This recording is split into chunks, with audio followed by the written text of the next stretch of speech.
Fala, galera do canal, um beijinho para todos os lovers que me assistem, tá bom?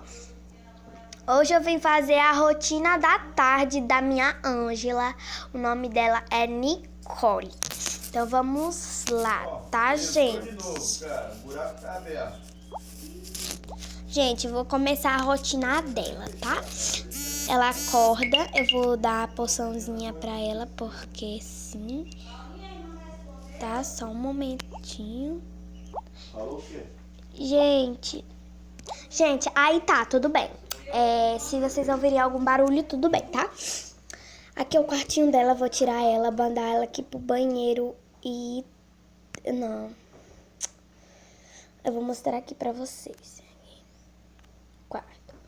Olha, aqui eu botei essa caminha, essa luminária, o papel de parede roxo. E botei esse quadrinho também, muito lindo. Amei. Agora volta. Gente, agora eu vou mandar ela brincar um pouquinho, tá? Vamos brincar um pouco, porque a gente gosta de brincar. Eu vou estar acelerando essa parte do vídeo.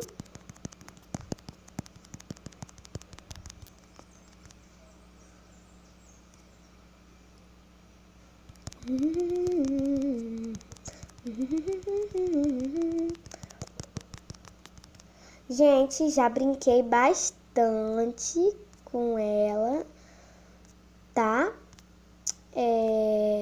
Agora já tá na hora dela comer. Mas antes de comer tem que tomar banho, né? Que tem que ensaboar ela. E, gente, a rotina da tarde dela, ela acorda do soninho dela de manhã, que é das meio-dia, depois do almoço, tá? Ela dá uma acordadinha, aí ela toma um banho, come e vai pra alguma coisa, faz alguma coisa e vai pra uma festinha ou vai no mercado comigo, essas coisas. Aí depois ela vai dormir novamente.